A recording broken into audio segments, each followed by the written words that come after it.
Welcome to Coach's Corner. I'm Coach Fred McDaniels. I'm Coach Rick Youngblood, back in the building. Coach, Friday night here at DATV, Dayton, Ohio. What's been going on, Coach? Hey, same old thing, bro. Back at work again. Finally. Brothers tired getting up. You know what I mean? You should see most of the civilian on base. They be looking all tired.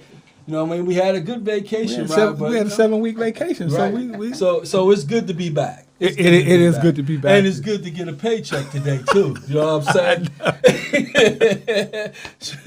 For a while there, we weren't getting no checks, man. We weren't getting no paycheck. I don't know what it's like to without a paycheck. It's been 30 years since I did that, so it's good to be back. I feel those that don't have a paycheck. I really do. Yeah. You know what I mean? Like, yo, whatever happens, but I need a paycheck, man. I don't know. I'll do anything, but I need some money, man. Yeah, they have some money coming in. I'm telling you, man, it's just a good thing that I had emergency money, you know what I mean, to get me through to where I needed to be. So that if I give anybody any advice, please have some emergency money, because these things come up, and we're looking at it, the end of January, we might be back in the same position boat, again, the same boat. So just please save your money and, have emergency money. That rainy day fund is a real thing, Coach. But you know, you need that. You know what's funny? That, when we went to work, everybody's like, everybody, I don't want to go to work, I don't want to go to work and all of that. So now everybody sitting up in there, oh, wish I was home. Nah, man, when we were home, you wanted to come to work. You know what I'm saying? So eat it up. You can't satisfy everybody. I'm telling you. You can't satisfy them. If they was working in a pie factory eating pies, they still wouldn't be happy. Hey, but I do got a question to ask you, bruh. What's up? Your black love is strong on your side, huh? 32? That's for real, Coach. Yep, yesterday. 32? 32 years of marriage yesterday, Coach. We had a great time. Bro, I see why you did that honey-do list when we first met, bro. Yeah. Honey-do list was real, but yeah, it's been a great journey. So, hey, I wouldn't trade it for the world. I bet, man. That is looking awesome, forward to the next 32 years. Yeah. Man, gee. But I appreciate anniversary, that, Coach. where'd y'all go? What y'all do? We had breakfast, and then we went to Columbus to this Ohio Star ballroom dance competition. We went and watched that up at Columbus. So it was really good, from dancers all over the country. Really? Not just United States, from countries, Romania and Ukraine, everywhere. They was from everywhere. You just down? there dancing. I was just watching. Oh, I mean, I could have got out there. You could have got down? Yeah, for sure. Yeah. We could have did it. But they were a much higher level than we are. They, and we had a great time watching. And then they had a lot of vendors. We did some shopping around. I got me some more dance shoes. But dancing. That's an expensive hobby. I see. It's an expensive hobby. You need costumes. You need all that. But you need the dresses. The ladies are more expensive than the guys. The ladies, they have those dresses they wear. Those dresses are anywhere from $7,000 to $10,000. Well, that's why you're making the big bucks, bro. She was gonna get. That's why you and Mama making the big bucks. She was gonna get some. She was gonna get some shoes from this guy. They make them shoes. They make them by hand, and they just didn't have the style she liked, and they was $300. And the guy, he was in the same room with a lady selling dresses, and he was like, the ladies go over there and they buy dresses, and they spend $7,000 on a dress, and then they come over and ask me for a discount for $300 shoes. Don't make sense to me. You don't make sense to me. But I'm glad that you had a good time. Yeah, I'm glad that you had a good time, man, and I'm hoping and praying that you get another year in there together. Oh, we appreciate it. We're looking forward to it. So that's up. But we got a special guest in the house today. Yeah, we do. Do you know how long it took me? To get my special guest? How long it took you, Coach? It didn't take me that long. Probably about 2 weeks. But he finally came through. He was busy, so I understand that. But I am so happy to have him at our show today, and so he could talk about the wonderful things that he does in coaching. You know what I mean? At different schools and things like that. So I want you to give you the honor to introduce our special guest for today. Well, out here in our neck of the woods, our fans that's listening, we have a very special guest tonight. Yes, one that Coach and I had a pleasure of knowing for some time now. That even coached a lot of the guys that we coached when they were younger. and actually personally coached my son. So that was very proud of that because he taught him a lot. But he is a UD grad, and now he's currently the head football coach at Chaminade Julienne, former coach at Beaver Creek High School, and back again at Chaminade Julienne. So welcome guests to our show, Coach Marcus Colvin. Appreciate it, guys. Hey, it's great being here. It's great seeing both of you. What's up, Coach? No, good to see you guys. I appreciate it. Well, Coach, we're just going to start off before we get into it. Just tell us a little bit about yourself, where you graduated from, where you grew up at, and things like that, you know. I'm blessed. Love my life. Start with that. But no, grew up, had a great grow-up experience in Columbus, Ohio. Okay. I actually grew up in a place, if anybody's listening, Columbus on the hilltop. If you take 70 to Columbus, get off the Broad Street exit, make it right, it's the hilltop. So it was the city, John Burroughs Elementary, Mohawk Middle School, and you know, and I've told the story a little bit more in my adult life, but like many kids, had a broken family, had some stuff go wrong in the family, kids got separated, ended up moving to Pataskala, Ohio. Can you repeat that again? Pataskala, Ohio, Pataskala. Right? You got to keep on 70. Go past downtown, get to the corn. But then, was taken in by my aunt and uncle in 6th grade and finished there, right. Which was a great experience. So having both those experiences, the way that I live life today, was great. You wish you would have a normal, I guess, mom-dad situation. I look at Mr. Ricky here, and just I love the way that his son. He talked about me coaching his son. Just a lot of respect for good dads, and I'm blessed to be one of those today. And then from Pataskala, went to Lincoln Heights High School. Played 3 sports. Great time. A lot of good friends. Great coaches. Coach Tom Beck, Coach Tom Boyer, Coach Boyer, Jeff Boyer. Sorry, Coach King. Coach Smith, basketball, football coaches, Mr. Britton, track coach. So as a coach today, I remember those guys a lot, think about them a lot. You take for granted probably when you're young, and you have great adults in your life, and they're yelling at you, blowing whistle, making you sweat. It hurts, it's hard, and but thankful to have all those guys. Ended up going to University of Dayton, play football under Coach Mike Kelly, the legend, the GOAT, Hall of Famer. Coach Rick Chamberlain was on that staff. He eventually became the head coach at UD. One of the biggest blessings for me in coaching was I got, now you get COVID years, you get 7 years of football anymore, and you get paid. I got my 4 years, and actually was in a 5-year program for the degree I was working on, education, social studies, and did a student coaching year at the University of Dayton with Coach Kelly, and that was formative. One thing I took away from that was we met to prepare for practice and coach our kids longer than we practiced.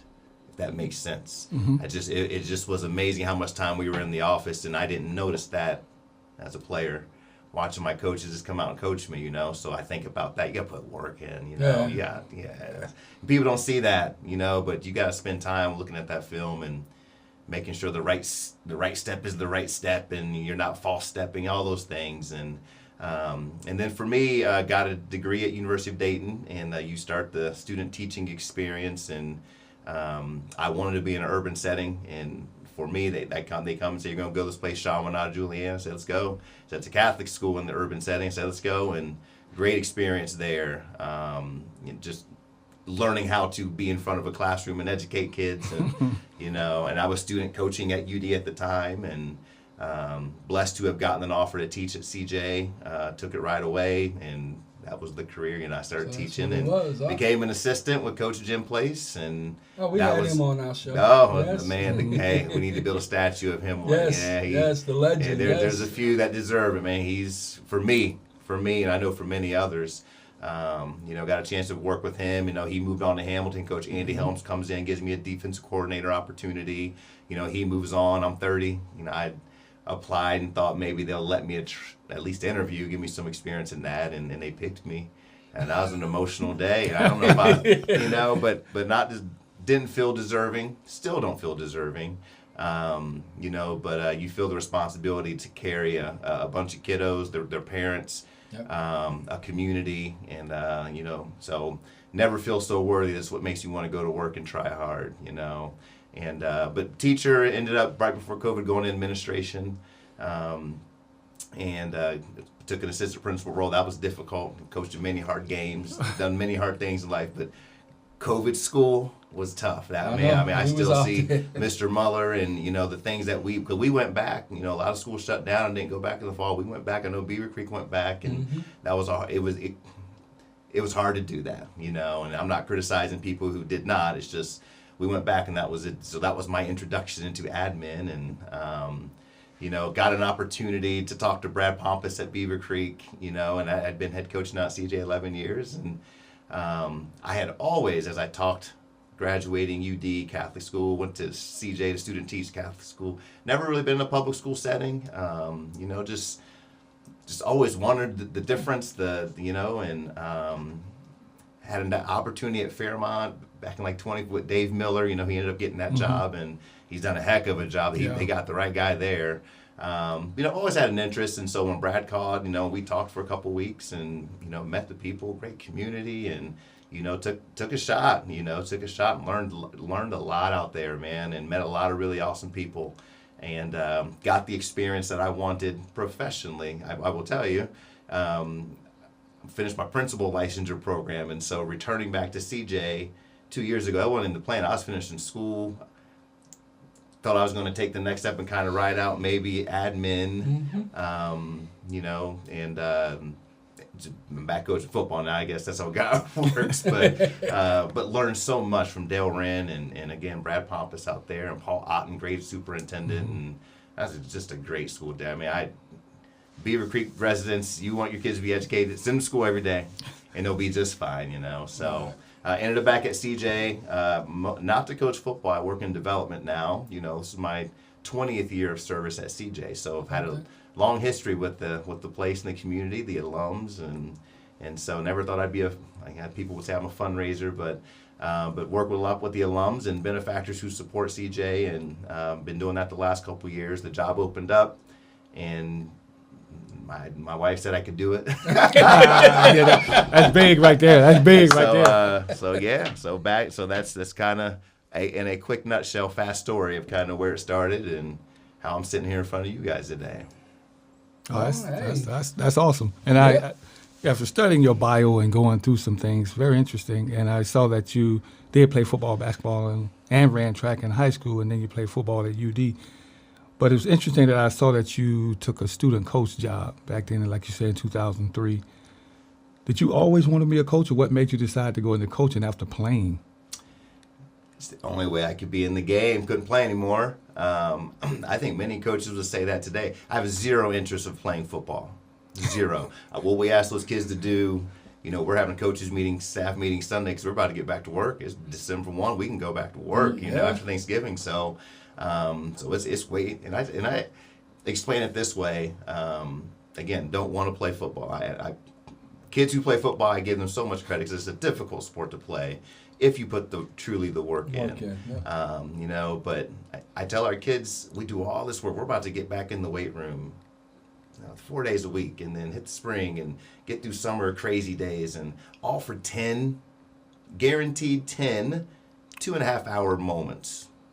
You know what I mean? So you got to be a little nutso to put all that work. I mean, play basketball, you get 30, 25 games. But run track, you got different races and events. You play baseball, play it all the time, and you know. And so, if you've played the game, it's hard to get out of it. But once you do, it's a way to stay connected. So, you know, I was still at school. Coach Kelly asked me to coach, and now I say student coach. What was I doing? I was filming, getting Arby's, Sunday donuts, drawing. You know, back then you didn't have Huddle and, you know, computer stuff, so I'm drawing the play cards and all those things. But so yeah, it was just, and I give Coach Kelly credit. You know, it's my guy. I could text him right now, say, "Hey, Coach Kelly, miss you, man, love you," and he'd write back, "Love you, man, MK." I mean, that's my head coach, who's a Hall of Famer in the NCAA.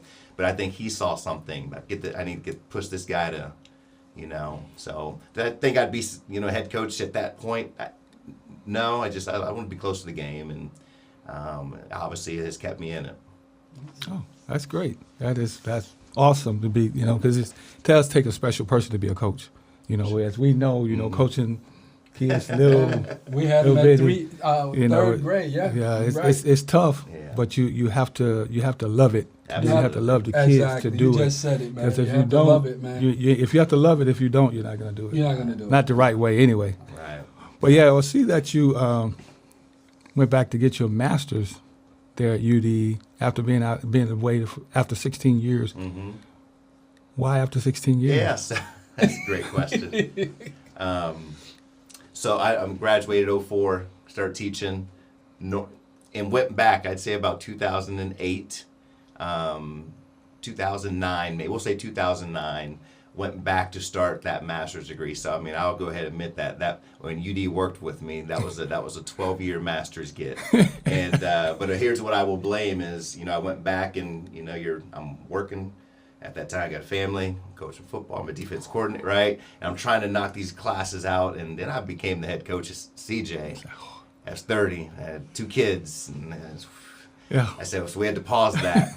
And so, and this kind of trickled away at it, and COVID was not fun, but it did offer some time. We were at home, and so I was able to get back on track around that time frame, which I think I got December of 21, was the master's degree, and then I just finished my principal preparation program last year. So been in school forever, and I told my wife, I said, I don't want to go back to school anymore.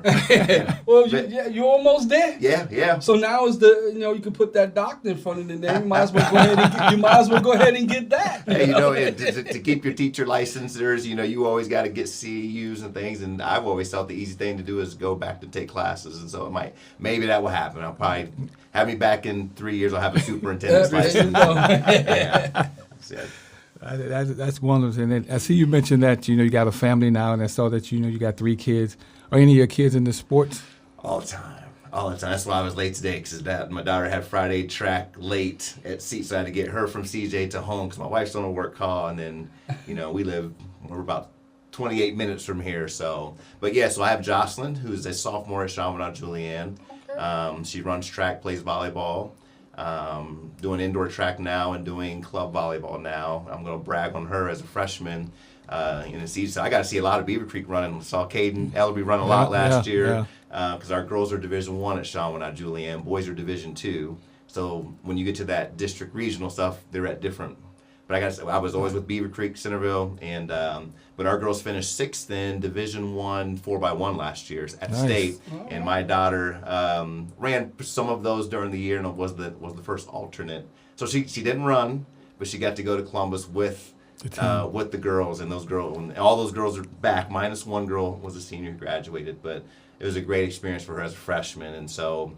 It's also given her a lot of confidence and motivated her. I'm telling you, we're working right now at indoor track, and and then Isaiah, he's an 8th grader at Holy Angels. He'll be a freshman next year, so that was a little motivation to get back into it. Get to coach my boy. That's my guy. We call him Z-Man, and but he's football, basketball right now. We're in basketball, and then he'll play baseball as well.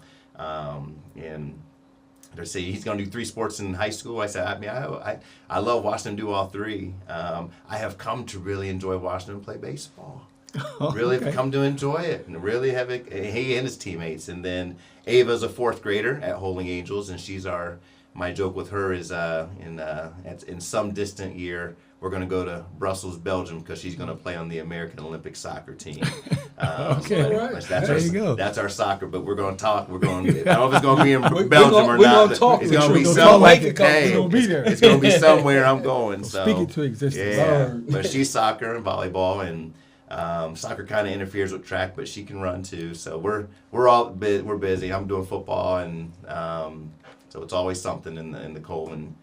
Well, we're never at the house. It's always something in the Colvin car throwing kids somewhere, going somewhere. And we have a wonderful village that helps us. My parents live in Toledo. My wife's parents live in Finley, and so they're not close, and so you rely on the village that we're blessed to have that. So.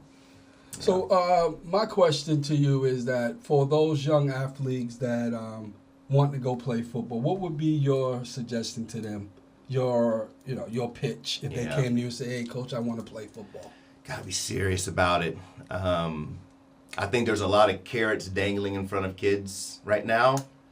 Over the last, say, put it in a window, 2 to 5 years. I don't know. There's been some NIL and transfer portal and this green over, and I'll say this, I feel like there are some kids who just think that carrot is just attainable just by just grabbing. It's like, well, no, it starts early on. Absolutely. It's a commitment. And so as a coach, when you're in practice and there are dog days of practice, when I gotta stop a practice and start talking about effort, you're not serious about what you told me about wanting to taste that ding. I want you to get the carrot too. Yeah. And so, I don't know, you got to have a mindset, an intrinsic motivation that is every day you're going to wake up and say, I'm getting that dang on carrot and I got to do what I got to do, right? What you gotta do. So if it's an early weight room, if it's after school, I can't ever miss, okay? Obviously, the academic part, and that started, what I always say to our kids is when you're a freshman, you are creating your resume. You are creating your story. And the easiest way to be looked at and have your opportunities is to get through it and have 0 questions. What happened? What about that D in biology sophomore year? There's no questions. Right. And I'm not saying you have to have straight A's, but at CJ you got to be OHSAA eligible, but we also have a 2.0, as well. There's a ceiling. So if you fall, you gotta get it. Yeah, OHSAA says you can play, but you have a 1.7. You're not playing. So and I'm not saying I've been a teacher. I've had a class of 30 kids, and there's one I probably shouldn't have because they should be in the super advanced, but I don't want to tell because I want this kid too. Right. And there's a couple kids in there that probably should be with the general, but I don't want them. I want them to. And so I understand kids are different, and not everybody can just achieve straight A's. But I do think effort and attention and motivation, to be as academic as you have been created to be. I'm a B kid. I'm an 89, 90% academic kid. I am sitting in front of you, okay? And talk about masters and give me a test. I'm gonna get an 89 or 90 on it, okay? I'm just what I'm gonna do, okay? My daughter Jocelyn's the same. Isaiah probably is gonna be our A kid, but it's not that I'm not trying. I just understand kids are built different. But you got to give effort and carry your gifts as far as you can. The work off the field, the academic piece, obviously paying attention to that. Being sure, and there's so many ways to communicate and start your recruiting process. I talk to our kids a lot. Hey, this coach coming in. When he comes in, you're going to look him in the eye. Kids, I don't know if you've talked to the young kids. It's tough. It's hard. Look at him. Look at him. I'm up here. Look, I'm right here. So look him in the eye. Shake his hand, or her hand, whoever it is. Once they go away, establish rapport. You can get on Twitter. Everybody has DMs. That's what they're asking for. I know there's legalities around how many text messages and calls, but DMs are kind of the way. And so when they leave, I always say, make sure you send him a DM and say, thank you for coming to visit. Is there anything I can do in the meantime before I see you again? But I think most important is if it's something you really want, prove you're going to go get it by how you work. And prove you're going to do it by how you're working in the classroom. Everything else we can, because that's you. Right. Everything else we can work on. We can, Yes. like I say, body language Yeah. and respect. But you need the books to get there. Yeah. But those are the two things that I've Yeah. coached is that have gotten in the way. Obviously, it's always good too if God just made you special with long hamstrings and a big Yeah. vertical and you run Yeah. fast. I mean, Yeah. that happens too. But that's not every kid. And I've seen it both sides. I've seen a kid who's a freshman, I want to play college football, and I go, I don't know. And they show me. I've had kids who as a freshman, I'm like, you can play college football, and wow, you're built, you got what you need, and they don't have the, like I say, intrinsic daily carry through to really see that dream through. But that's my quick advice on what I would encourage for those young people wanting to play at the next level. And it is okay. I played at the University of Dayton, non-scholarship football. Had a heck of a degree. Met my wife there. So don't be scorned by, I'm not playing at Ohio State or Cincinnati or OU, or go look at Tiffin too. Go look at Ohio, CJ Crawford over at Ohio Dominic. Go Wittenberg. Go look at University of Dayton, Butler, Valparaiso. While these are not, you won't get the stamp of I'm a scholarship athletic kid. Those are great schools. by which if you don't run a 4.440 and only run a 4.740, they can get you a great degree, get you financial aid, but don't put yourself in a place where you feel like you got to have I'm a Division I athlete stamp. There's so many ways to go get. You got to get a degree. Right. Hopefully you go. Yeah, hopefully you go keep playing. Right. But As long as you get that paper, man, get that's that all that degree counts. because it's just gonna. I mean, the stats don't lie. It just it shows you have a great opportunity if you get that. And does it make you smarter? I think employers are saying, no, you put the. Marcus, you went back. You went to school for 12 years to get your master's. I kind of believe in you. I mean, you didn't quit. You had a family. Yeah, that says something. That resume says something. But you had 89%. Yes, sir. That's what I had. I tried. I had 89, but I'm telling you, I finished it through. But I think employers look at that. You had the toughness to make it through a high school diploma, an associate's degree, whatever it is, a bachelor's degree, a master's degree, because the employer also knows life is also happening. Yeah, you're paying a utility bill, and you're trying to buy a car, and there's health insurance, and maybe you got a wife or kid or whatever it is. So, yeah. All right, we're going to pause for the cause. We got to pay some bills. Gym City Sports Network.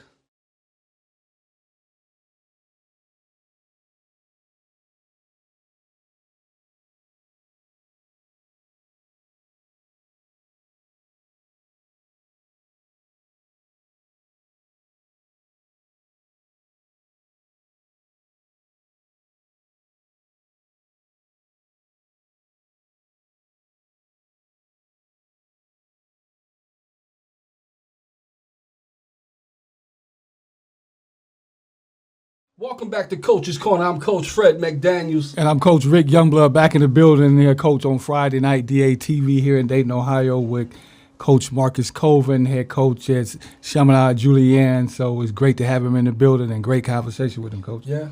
I wanted to piggyback because I want to go back. Didn't your son have a scoring title or something that I saw on Facebook?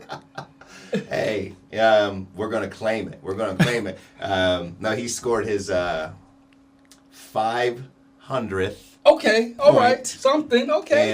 And this is CYO. This is the Catholic Youth Organization. But we're blessed so he's been a Holy Angel student since preschool. And so at third grade, you get to start playing, the other Catholic schools, St. Charles, Incarnation. And so he's been doing that. We've been lucky at Holy Angels that we've had the same bookkeeper since he has started. And so, this isn't select ball. No one's getting drafted next year. And, but last year, Donnie Gaiman, I'm going to shout him out because he's the best bookkeeper in the world now. He says, hey, I want to let you know your son's 35 points away from getting his 500th point. This is like our last game of CIO. I was like, how do you know that? How do you know? How do you see he says, and his wife calls him kind of Rain Man. He's a savant with his numbers, but he has kept every stat book into Excel, to a statistical spreadsheet of all the kids, not just my kid, all the teammates, Charlie Escobar, all the kids, and so I thought that was really cool. And I did too. So this year, we played a big game versus St. Chris, which is a rival of ours, and he got his 500th point. And so here's what I'm saying. My son is the all-time leading scorer in CYO history because I got the stats and documentation. If you want to dispute that, find me. We can find Donnie Gaiman. Bring your bookkeeper. My son is the all-time leading scorer. Braun of CYO. There you go. That is awesome. Let's give it up. Let's give it up. That is awesome. That is fantastic. And now that note, go back a little bit and when you talked about being at CJ for 11 years and, always thinking about the opportunity to coach at a public school and we went to Beaver Creek. So what do you see as the difference now that you've done it and coaching at the Catholic school versus the public school? That's a great question. If my walk away from Beaver Creek, obviously you have access to a lot more kids. Probably the biggest difference for me, and it was hard to walk away from it, was the ability to have control over your 7th and 8th grade kids. I don't have that at CJ. That would be recruiting. And so, we have access. I have access to 9 through 12.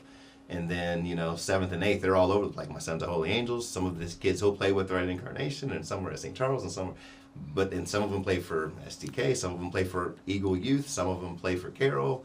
And so you don't have the ability to build at that 7th grade level holistically with every kid you're going to get, and or control the coaching, you know. And so that was it. And that was one of the reasons I was interested in going to Beaver Creek.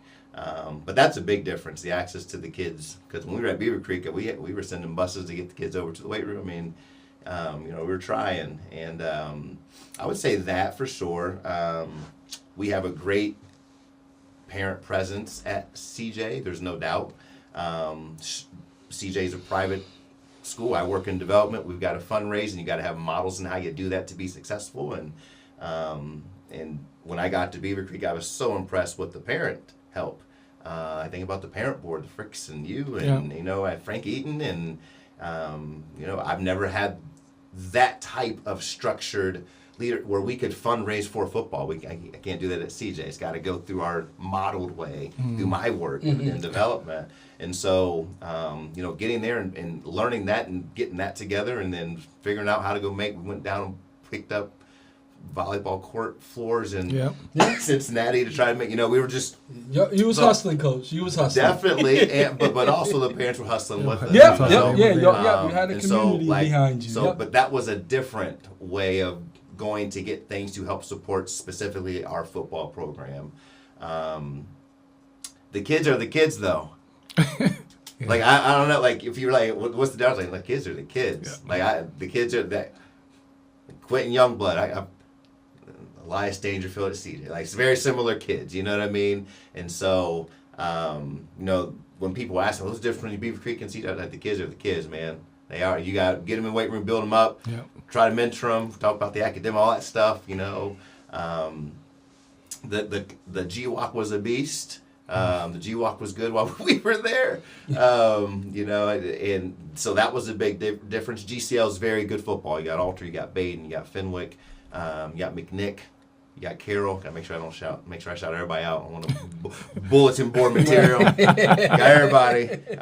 You know, those are tough games to go play, especially driving Cincinnati. But week in, week out, and those 2 years I was at Beaver Creek, I mean, Northmont was incredible. Miamisburg was winning. The quarterback was the player of the year one year. Springboro tough. Springfield Final Four playing the state championship games.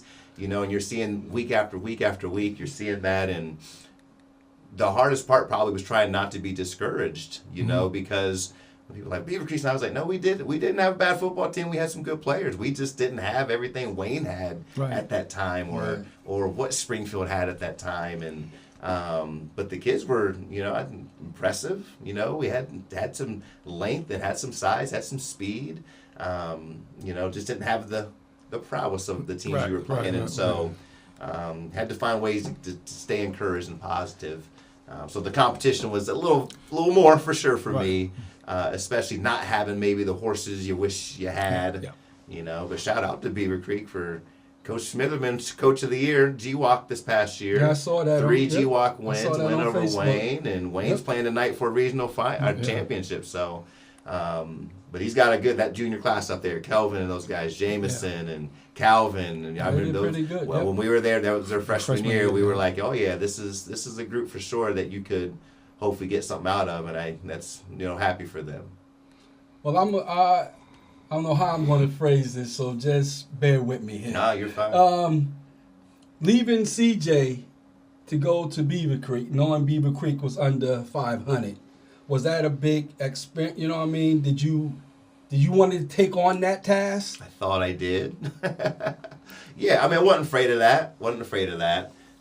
Because I think that is...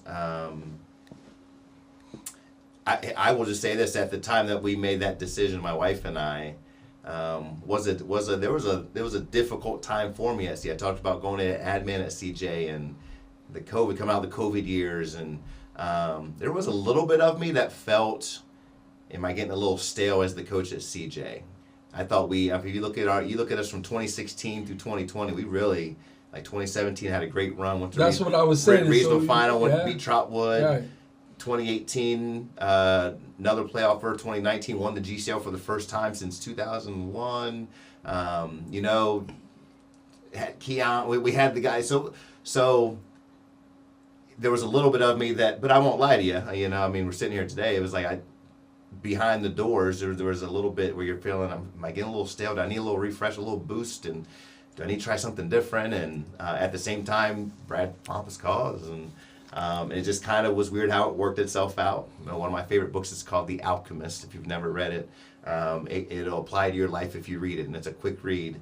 But it's really just about a life journey about a shepherd boy who sells his sheep to go just take a step, and he finds himself selling marble and then doing all these things, you know. But I read that book anytime I start getting confused. You know, I always feel it gives me direction. I've probably read it 6 times in my life.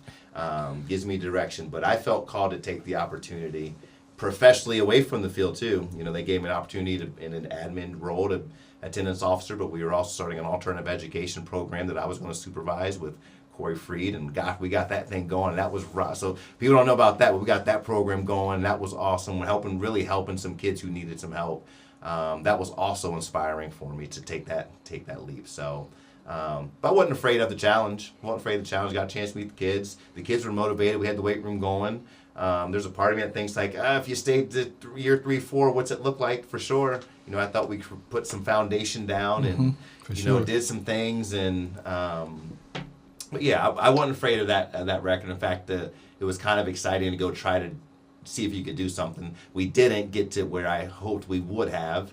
But I know we, again, put some foundation down for it to have an opportunity. Yeah, because that's like me when we coach CJ and coach CJ and we coach Quentin and we coach Owen Ramley. Mm-hmm. We had those boys, and when we was coaching, we was kicking butt. Yeah. You know, we was doing. I'm like, man, we coaching. Yeah. And then they went off to 7th grade, middle school, and then we went back around and we grabbed the 4th grade team. And I'm like, yeah, Rick, we got this. And it was we lost every game. And I'm just looking at me and Rick like, what are we doing wrong? Is it us? Mm-hmm. And it was hard to get back into coaching after, because I felt that I disappointed them. Mm-hmm. You know what I mean? I gave them every tool we had. We practiced and we gave the speeches and we was out there with them sweating. And I just wanted them to, win. But we won 1 game. So that discouraged me because I thought that wasn't my field. Mm-hmm. You know what I mean? So I fell back for a minute, and then when I went and coached with Flanagan, mm-hmm. that brought me back to coaching again. Because I just, at that point to my life, I was like, oh man, I guess this is just not for me. Yeah. So that's why, so when you didn't get to your goal with Beaver Creek, did you still stay focused on the prize and things like that? I think you have to be forward thinking. And so if I put myself back after a year or 2 at Beaver Creek, as I thought forward, I would say to about this moment, I'm mm-hmm. thinking my daughter, my son, there was a part of me that thought, because we first went to Beaver Creek, my son came over, played in the Eager Beavers, with the young kids, and we were on the 5th grade white team, and and he came to me in 6th grade and said, Dad, can I go back and play with my friends at Eagle Hughes, right? I said that's fine. So that didn't work out the way I thought. But look, being a forward thinker, year 2, like we worked really hard. We tried really hard, really tried hard, and dug our knees down into trying to create some success there. And I did think of a couple of things. Do I have the energy to see this through for the next 5 to 10 years? Do I have that in me? Not the next year, not year 3, 5 to 10. Because if we're going to get to year 3, we're going to go to year 3. If I'm going to go year 3, 4, I'm going to year 10. I'm going to get all of this. I got you. Right. You know what I mean? And, as I talk with my wife and my son's making it and Jocelyn's, because there was a chance she might go to Fairmont and, we live in Kettering. And it just kind of let me know I didn't know if I could get to year 10 of the process. Right. Because I want to be fair to me and to the kids, right. and to be honest with Beaver Creek. And you don't know something until you get there, and it was a lot of work. It just really was. And but discouraged for sure. You don't I'm like you, but I always go back to is try to say, well, how was the process? How was the from the Sunday email? You remember I said the Sunday email to the parent. That's the week start. We meet in the morning as coaches, and I ponder all day. What do our parents need to know? And what is the little 2 to 3 sentence pump up speech I'm gonna give our parents to let them know I believe we're going to win this game. So make sure your kids get to practice and make sure they drink water and but please know Coach believes. I know we lost that, but that took me all day. That's the energy, to go communicate to my football family how this week's going to go, because they know we're playing Springfield Friday too. Rick knew that. We're playing Springfield Friday, but that, and then getting to practice on Monday, and then lifting, and then the film, and then the study tables Wednesday and Friday, are those set up, and the dinners on the pregame meal on Friday, all those things that go into it. Did we follow the process and trust the process? We did. Okay. How do we play on the field? We could have played better. We could have tackled better. We should not have fumbled twice. Okay. Can we fix those things? Is there a process to fix it? Yes. Okay. I think you have to, yes, be disappointed momentarily, but at some point you got to be courageous enough to leave that disappointment. Just because we're proud people. Right. Leave that disappointment and take a step and start. Because the only thing you can do, the only thing that's going to be in front of you is the next game. So go get as much time as you can to go get ready for it. But you got to be disappointed, and it's the same way of winning. You go on Saturday morning and you win a game. You're like, right. When that JV game ends, it's back to humble pie, and you got to put that behind. You got to get next week. Work. You got to go watch that film and get ready. So my encouragement for you in those moments, because we had a tough year at CJ. We had to do a lot of trust in our process and even work harder at the process.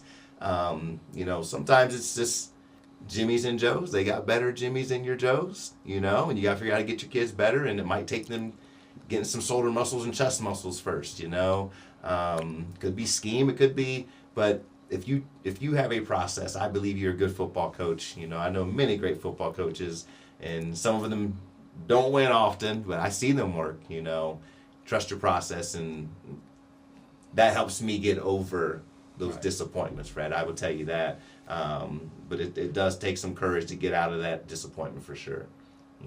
Take that next step out of it. Well, I appreciate that. And that was for our fourth grade team. It was just like you said, it was a fumble, or it was an interception, or we missed a tackle. You know what I mean? We was always in the game. Right there. We right there, and it just seemed like every game, I'm like, Rick, is we having bad luck or what? We on the 1 yard line, and we can't even score, and there's 5 seconds left on the clock, and we can't even get that 1 inch. So, but I appreciate that, and I'm gonna carry that along with me. Yeah, and I think thinking back to that, Coach, like Coach Colvin said, I think back then when we had Quentin and Owen and CJ and all those guys, we had better Jimmy and Joes than a lot of them. We were so used to having players like that we knew every time we hit the field we winning. We winning. It ain't no doubt we winning, and playing in Little League like that, it's like, you one and done, and then we know how many times we go out after the first round of the playoffs. We're the only team left there practicing. Everybody else is lost, but us, and we just out there by ourselves. So we had the squads then, and that's. But I would say that once you did, Coach, when you came to Beaver Creek, you changed a lot of things in that we had coaching there before you that discouraged a lot of kids, and I think I wish that you could have came over 2 years earlier.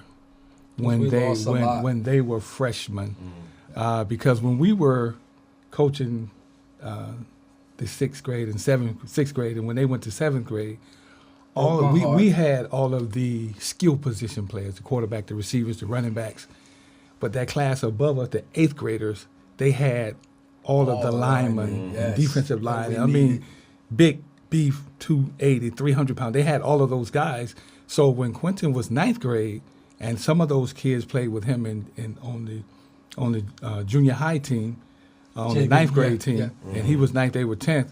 They were undefeated because they had the line and could nobody beat them. But then the coaching they had at the high school at the time discouraged all of those guys, and they just quit. So they would quit or went over here, or they went to Alter, or they went everywhere else. Yeah. And we got so many kids that went to Alter, some went to CJ. They just went everywhere else. So. But you, even though you came in and you changed a lot, you remotivated the kids. They wanted to play, but before you came in, they was like, even Quincy was like, I don't know if I want to play anymore. I don't know if I want to play anymore, Dad. I'm like, what? What happened to you? 'Cause he was just so motivated to get to high school and play. And then after those, he was like, I don't think I want to play anymore. But then when you showed, he was like, yeah, I'm ready to go. I'm ready to go. Well, you talk about making it, stop you there. You talk about making a decision. You know, talking to Brad Pompous and meeting all the people, but you're starting to do your research. I'm listening to the fight song and making sure I can get down with it. But I'm also looking at the roster and looking at everyone's huddle. And I saw number 5 as a sophomore. And I said, oh, he's only a sophomore. I mean, that was big. He and CJ, you guys are naming them. Yeah. I'm scouting those kids as I'm making a professional adult decision. I made sure they knew that when I got there. I made sure for the first kid I pulled, after my first introduction to the community, shook everybody's hand. I'm sorry, the first introduction to the team, shook all the kids' hands, and Quentin was in the midst of that. And he says, Quentin Youngblood, I said, I need you to stand over there in that corner. And I made him wait, as I said hi to everybody else, and told him that exact thing. You were a big reason I said yes to this opportunity, young man. So all those things, you know, in him, and was really excited about what we could do with him. And I thought he was a heck of a football player, boy. But sorry, cut you off. Yeah. Need to just say that. No, right? Yo, that's what I said. Like when we had him from 3rd to 5th, but 3rd to 6th, we needed a score. I look at Rick. I look down on that left side. My quarterback throw him that pitch. Yep. Pew, and we didn't have to worry about nothing. We knew we were going to score on that pitch. So I believe that. But I'm glad he'll be listening to this, so I think he'll love that. Yeah, he'll love. Well, yeah. So, Coach, I was going to ask you after all of that and I know how we were coaching and how we motivated kids. But what would you say is your coaching style to get your kids to buy in? I challenge kids in 2-a-days to have a sweatier shirt than me. And so, I don't know, I had an interesting year coaching this year because I did not assign myself a position. First time I've ever done that. And I'm reflecting on that because I'm usually in the meat of all the practices. But I just think practice matters, and energy in practice matters. And from one station to the next matters how you get there. I don't know, you gotta act like you want to be out here. I tell you, to all that work for 2.5 hour moments. You gotta have some fun with it and energy behind the grind, because if you let that grind get you, that's very unmotivating. But I think kids would say that I'm a high energy, in the moment, very present. I feel very important for it to be present with the kids and everything that we're doing. I guess I'm a player's coach, I guess, if I can yell though. I can get after, but I don't do it a lot, but I can, I guess I'm getting old and crotchety.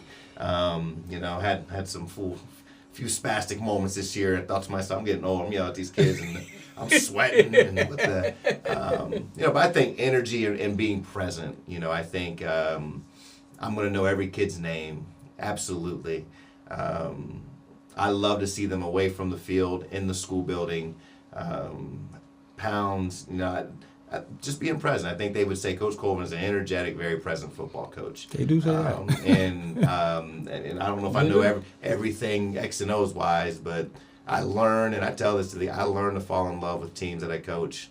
I learn to love kids that I coach individually. And I was in the school building today. Our football season's been over, and it's all about.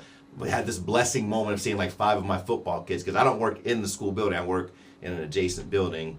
But saw 5 of my guys, and I was like, man, I miss these little sun guns. We had a frustrating year, you know what I mean? And I said, but it's time to get to work. And so, that's 2 words I would use: energetic and present. Well, we're going to take a break again. Okay. So we're going to take a break. We're going to pay our bills. Gym City Sports Network.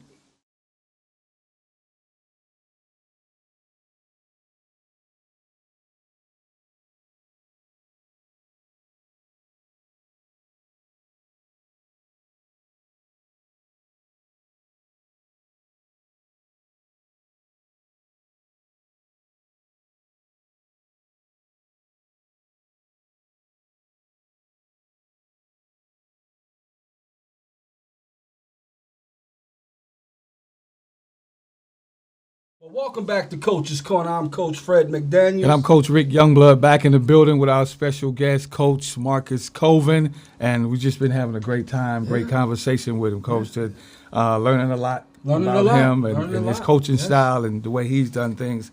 But also I know that he's big into the administrative side of things. And I just want to know, what do you enjoy most, the administrative side or coaching? Ooh. Uh-oh. Ooh. I mean, definitely coaching. Okay. I mean, no disrespect to the job. I mean, definitely. If you told me I could just coach football and make a little bit of money that could pay the mortgage and the water bill, I might just coach football. So Okay. You need that other one. Yeah, Huh? I got 3 kids and all that stuff. No, I'll tell you what I think the better comparison is. I was a career teacher, came to get a degree to be a teacher, and left the teaching field because we had some transition in the building where our assistant principal became the principal, and they asked me to be the assistant principal to just kind of fill in until we figured it out. Then COVID hit, kept the job, but I tell people I did not leave the classroom because I was disenchanted by it. I loved teaching, so I actually miss it. I think about it quite often, getting a chance to be back in the room with the kids. In that type of relationship, as football coach, you have a very special bond with kids and their families, but in the classroom, it's the uniqueness of the diversity of the relationships you have, with all the kids. But if you say administration and coaching, definitely coaching. Teaching and coaching. I really enjoyed being a teacher. Really enjoyed being a teacher. But probably still coach. I'm gonna give 54% coaching, 46% teaching. There you go. Okay, But I think teaching is coaching as well. That's pretty close. Yeah. That's pretty close. So that's the one. Did you ever, since your kids are in sports, did you ever had the opportunity to coach your kids? Oh yeah. Oh yes. Oh yeah. And since you have been able to coach your kids, how did you separate being dad from being their coach and being their dad? That's a great question. Don't know if I've. So coached my daughter in CYO basketball. Shout out to Jocelyn and her teammates. They're wonderful young ladies. We were not good at basketball. We love you girls. Love you. We were not very good. But that was just a fun experience helping these girls learn. But it wasn't very pressure filled, I would say. I coached my boy in basketball in his first years of select, and we played up in age, and so there were some pressure filled moments and some emotional moments. Coached him in 7th grade football. The year I took off of football, I coached 7th grade. Oh, so you ain't leaving. You staying around somewhere. I was an assistant 7th grade football coach. It was the most amazing year of coaching. Go back high school coaches. I was like, I'm gonna coach high school. I'm gonna be a coordinator. Like, go coach some middle school football. Like, respect. To have been a head coach and go coach at that level, and be an assistant to a head coach. People say, you think you could ever be an assistant coach? I say, I'd be the best assistant coach to a head coach would ever find. Because the shoes they're walking in. But I would say more of that has come with my son. Probably just a male thing too. He's competitive. I'm competitive. When I've been the head coach of the basketball team, I expect, obviously. Yeah. Right? You coach all the kids, but you expect some things. Especially, I don't expect him to score every point. I don't expect him to get every rebound. But I don't ever want to see you not giving 100%. You are not allowed. You're so. So we've had some moments. Nothing disrespectful. You coach your kid and he gets emotional because you're his dad, and Liz starts clearing, and I say, "Toughen up, boy. We're being soft." We are with them, and my wife's yelling at me, "Don't you yell at him! I saw you talking." And then we're fighting at home about it. And I've been there. Yeah, you know. I don't know if we have a certain way that we separated. I can't think of one time in the car at home that I was like, "Why? It's over." It's usually just in the gym or on the field. That's my guy. He knows I love him. And just as all of our kids do. And so we've never really had an issue. In fact, I think if my son was right here and you said, "Who do you want to be your coach?" I bet I'm being cocky when I say he would say, "I want my dad to be my." I know he would say that. Yeah. I know he would say that.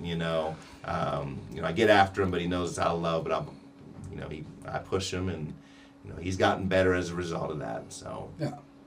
And it's kind of different, too, when you're coaching them when they're younger than when they get to high school. Mm-hmm. You know what I'm saying? So when they get to high school, you be like, look, go over there, go Right. over there. Because I Right. know how I'm going to be when you in 11th, 12th grade. I'm going to push you. Right. You know what I mean? So you need to go over there and work with Coach McDaniels.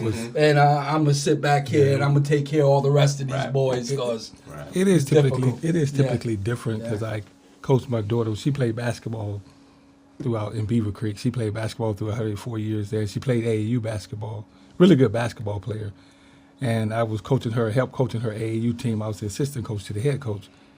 But it was funny because she didn't want to listen to nothing I say. Mm-hmm. And it was always like the head coach, his daughter was on the team too. He's like, okay, well, you coach my daughter and I coach yours great. because Right. his daughter didn't listen to him Right. either. Yeah. So it's Right. like it was funny how that worked, Yeah. that they, they Right. didn't want to listen to their dad, but just because they like, oh, he too much of being dad. Mm-hmm. Like, no. So, but yeah, it was funny that you said that, but it Get was that. it was interesting how that worked out. I'm gonna tell you a funny story, and then I'll let you go. It was Fred. So what Fred is a hell of a martial arts guy now. So he didn't play football, broke my heart. He didn't play basketball, broke my heart. He played baseball when he was like 6. So now I'm coaching now. So I'm like, yeah, I got him now.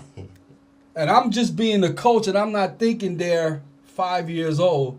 So when I went home, we got home, everything was fine. I walked in his room, he had cut his mitt up. Cut it up, said, I'm done. Done. I was like, what?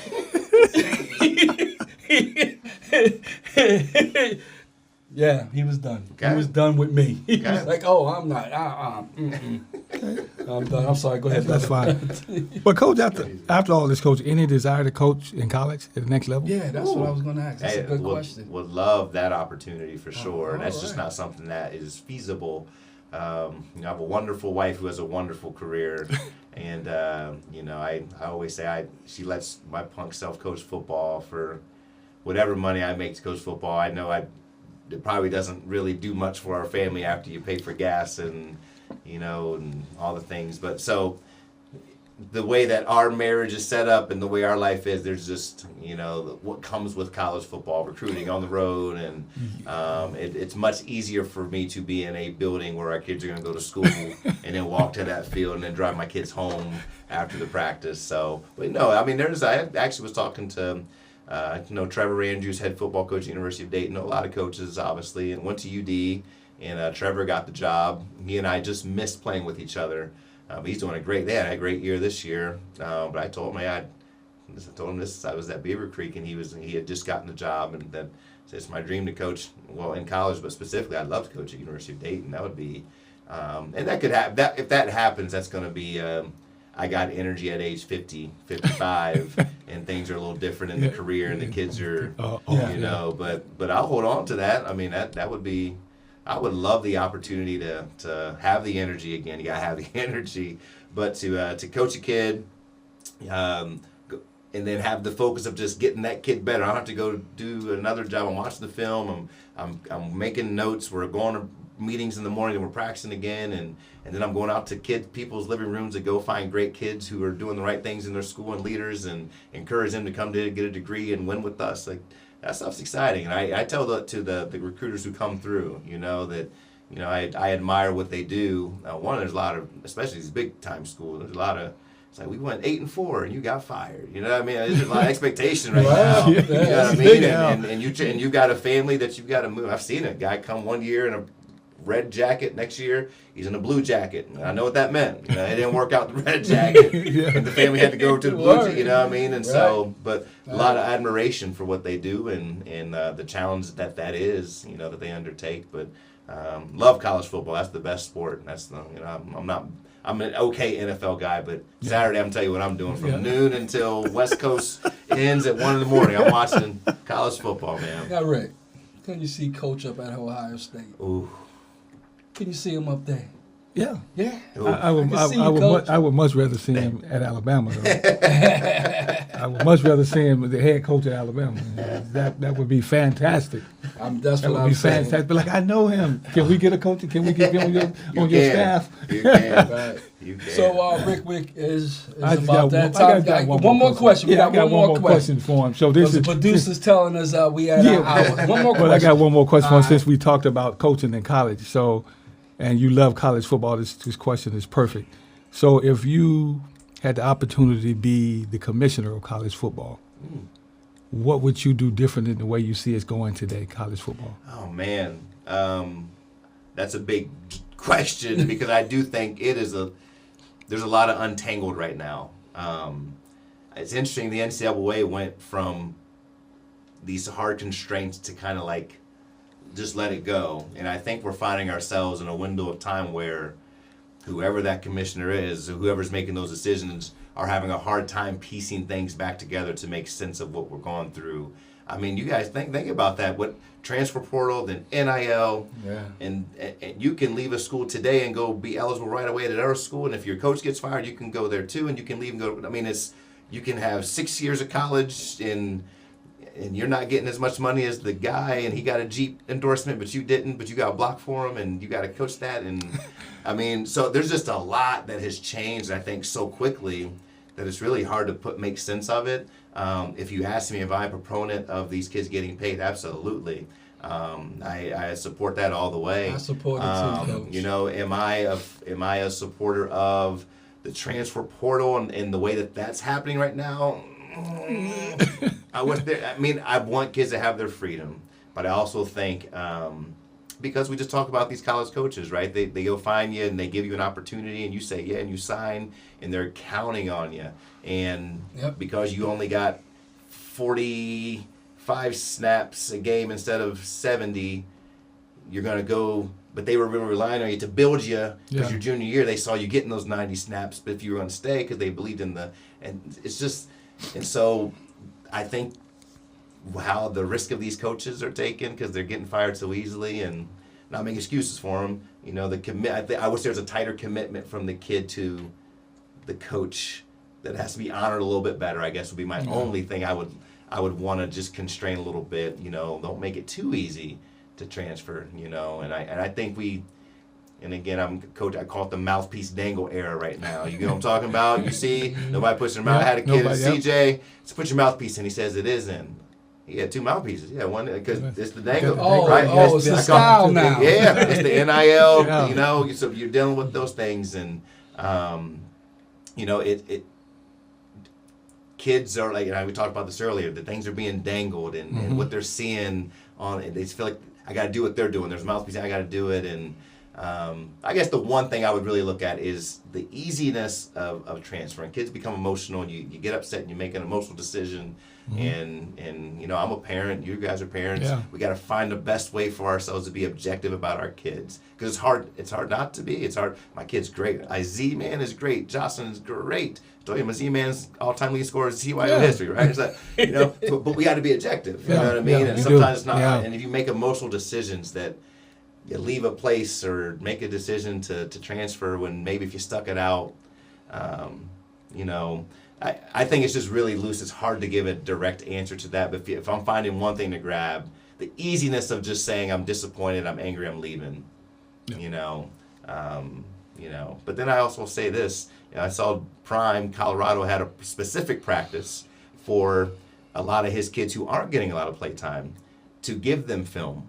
So that so he's actually supporting, helping them get. I mean, that's a mindset. I'm your coach. You're my guy, and I'm going to give you film, help you create film so you can go transfer. So that's an interesting mindset. Wow, and I guess it's kind of the point I'm making here. Is it's just so it's hard to. But I guess as a lawyer, I'm a high school coach. The locker room matters, and so those guys in that locker room, I expect them to be there for 4 years because we have a plan.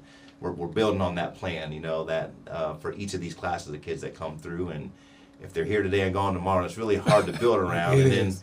You know, but I guess you go grab your kids you need. I don't know. It's a lot right now. It's a lot right now. I appreciate that, Coach. Coach, you got to come back. Sure. Okay, you got to come back next year for part 2. Give me like 2 to 3 years. I'll have a superintendent Okay. license. By that time, we can say legend, right? say legend. We'll say legend by that time. Let's see. But Coach, we do really appreciate you coming out and sharing your story with us, and we really do appreciate it. And thanks so much. I'm glad this worked out, guys. And again, it's good to see both of you. You too. Got something before we go? I know that's it. It was great to see Coach again. It's great to see you again. And I'll make sure I let Quentin know that That's I had right. one. He'll be wanting to see this. So, Good. but so it was great to see you again. And the wife said to tell you hi, and she wish you continued success back at CJ. Thank you. Yep, and we definitely gonna come out and support you next year. And just before you go, is there any kids that we should be looking for? Next year coming out of CJ. Yeah, I mean, we didn't have too many seniors. I think Malachi Ringer, that's my guy. I saw him today. I said, I was trying to get his transcript changed where he would just be a junior. I wish I had one more year with him. Right. But he's a kid for sure. I think can make any program great. Such a great kid and a strong running back.